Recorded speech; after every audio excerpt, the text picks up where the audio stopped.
Hello, my friend. My name is Faith. Welcome to Chats with Faith. Last fall, at the beginning of a new school year, my kids went back to their previous school after 1 year of homeschooling. As I waved goodbye watching them happily running into the school building along with their old friends, I sighed a sigh of relief. Finally, life was going back to normal. There were many things that I wanted to do, but because of the pandemic, they were put on hold.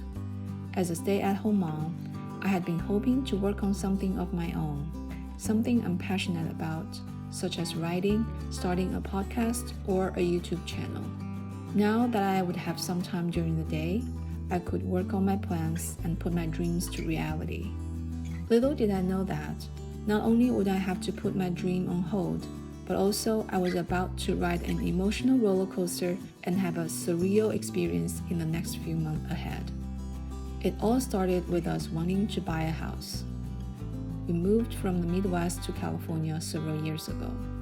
We sold our modest, average-sized house in the 10-rating school district in the Midwest and bought a house half the size in a 4-rating school district in California because that was what we could only afford at that time.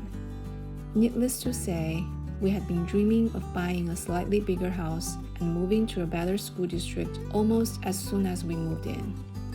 Being a stay-at-home mom, home is where I spent most of my time. Constantly, I felt the squeeze of space, or the lack thereof, when I struggled to move the trash can out of the tiny area between the toilet and the bathtub, or when my husband complained that the kids were too loud in the morning because he liked to work late and get up late, and there was only a thin wall between our bedroom and the kitchen.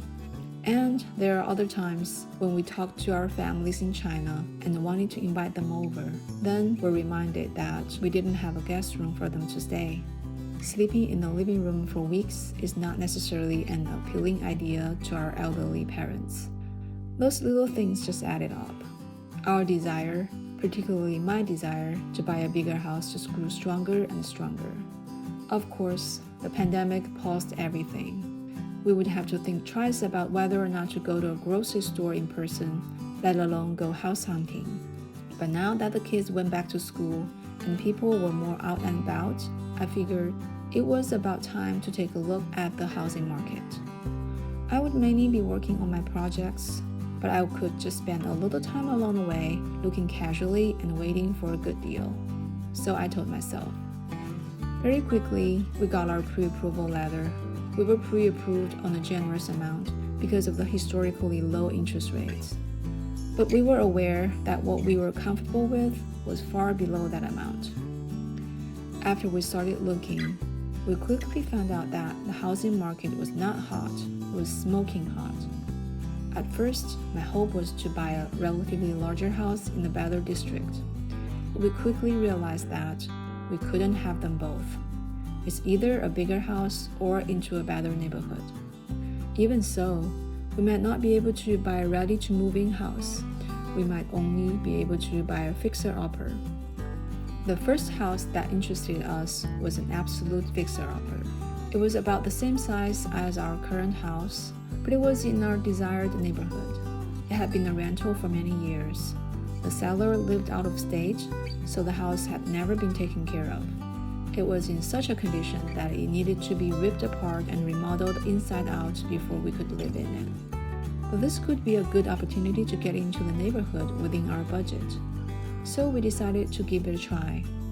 We sent an offer that was 15% higher than the listing price and thought that would be a crazily generous offer for this tiny old house. And it would at least get us a chance to be countered, if not accepted right away, right? Guess what? We were wrong.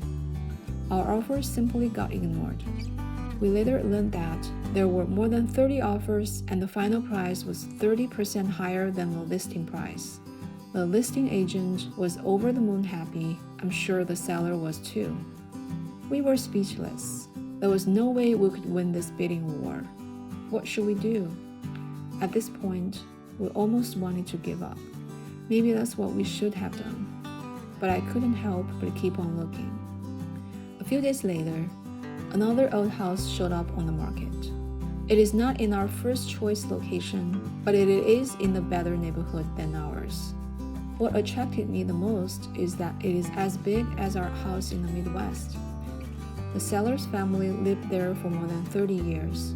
Although it was kept in better shape than the rental, the seller hadn't done much upgrading either in those years. The inspection report indicated that the roof needs immediate replacement.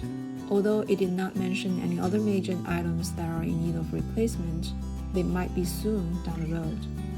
From the pictures, all the appliances looked so outdated that the dials on the oven looked like the dials on the radio in the 90s. The house is way bigger than what we had hoped for. If it was a regular up-to-date house, we wouldn't even be able to come close to it.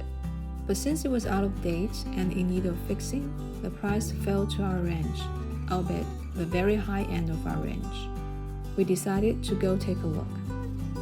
As soon as I walked into the house, I fell in love. I felt at home. The spacious feeling was something I have missed for a long time. Finally, I could stretch my arms and legs, and my heart.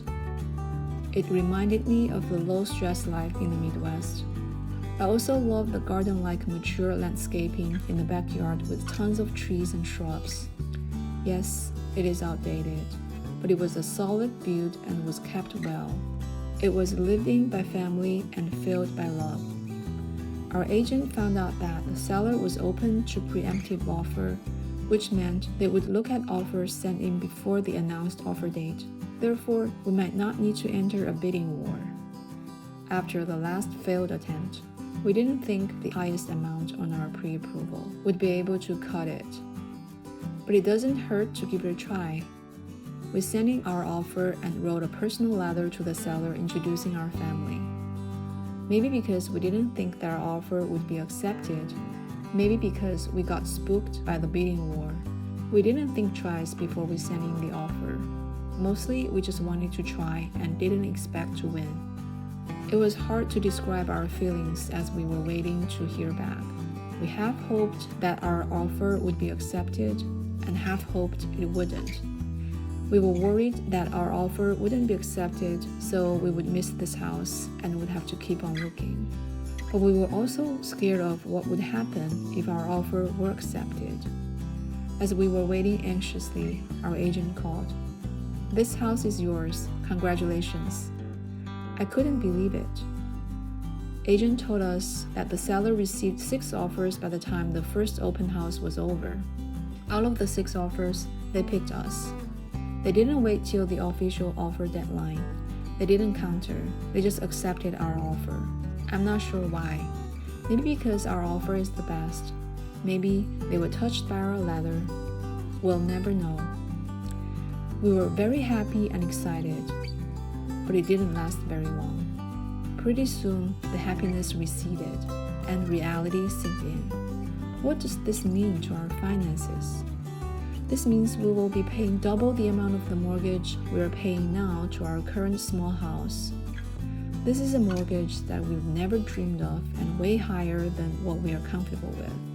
Almost all of my husband's after-tax income will have to be spent. There will be no left over for savings or for extras. As a one-income family, this is a risky situation to be in. As the only breadwinner, my husband felt the stress enormously. I couldn't blame him. The purpose of buying a bigger house is to improve our quality of life, but there would be no quality of life if we were living under constant financial stress. So what's the point of buying this house? We went from feeling extremely happy to extremely down. What did we get ourselves into? We bid more than what we could chew. Can we back out from this? In a hot, competitive market, it is very common, although very risky, practice to waive all contingencies to make one's offer more attractive. And that was what we did. So from the moment the seller signed the offer back, we were locked in the contract. If we chose to back out, we had to forfeit our deposit, which was 3% of the purchase price, which was a large sum of money to us. Backing out not only would cost us a significant amount of money, it would also give us a sense of failure. And if we missed this house, We didn't know when we'd ever be able to get another house. But to go on with the purchase meant we would be carrying a very heavy mortgage for a very long time. That did not feel good either. Instead of the excitement of getting a new house, we felt the enormous burden that was about to be laid on our shoulders. We were scared, really scared. The next 3 days after our offer was accepted felt like 3 years. We talked for hours and hours behind the closed bedroom door. At one point, we literally cried. And of course, we went through the blaming game. "I wish you did not want to buy this house," my husband said. "But you agreed on it too. I consulted with you every step of the way." I was not willing to admit my fault. I think it was God's grace that held us together during that time. Otherwise, this could quickly turn into an ugly fight. Finally, when we were at the end of our wisdom, we knelt down. We prayed together. "Dear Lord, please forgive us. We are sorry that we let our desire blind our mind. We walked into this contract which we are not able to fulfill. Please help us and show us a way. If your will is for us to back out of the contract and forfeit the 3% deposit, then so be it. We will accept the loss. If your will is for us to move forward with the purchase, please provide us a way so we can live in the house and enjoy it without constant stress." A thought started to emerge. What if I go get a job? As we talked more, it became more and more clear. Regardless of whether or not we choose to proceed with the purchase, we need one more income to help ease the burden. If we back out, my income could help make up the loss on the expensive deposit. If we proceed with purchase, my income could help offset the mortgage cost. Either way, me getting a job seemed to be the best solution to get us out of trouble. This is something I wasn't prepared for before buying a new house.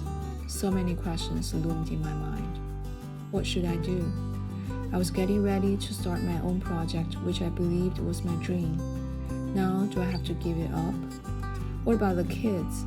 How will their life change if I work? Can I find a job after staying home for 4 years? 3 days ago, we were living a peaceful life. My husband worked, I stayed home and took care of kids and family. Everything seemed to be going well. Now it feels like we entered a turbulent current which will turn my life upside down. Where will it take us? How will this end? To be continued.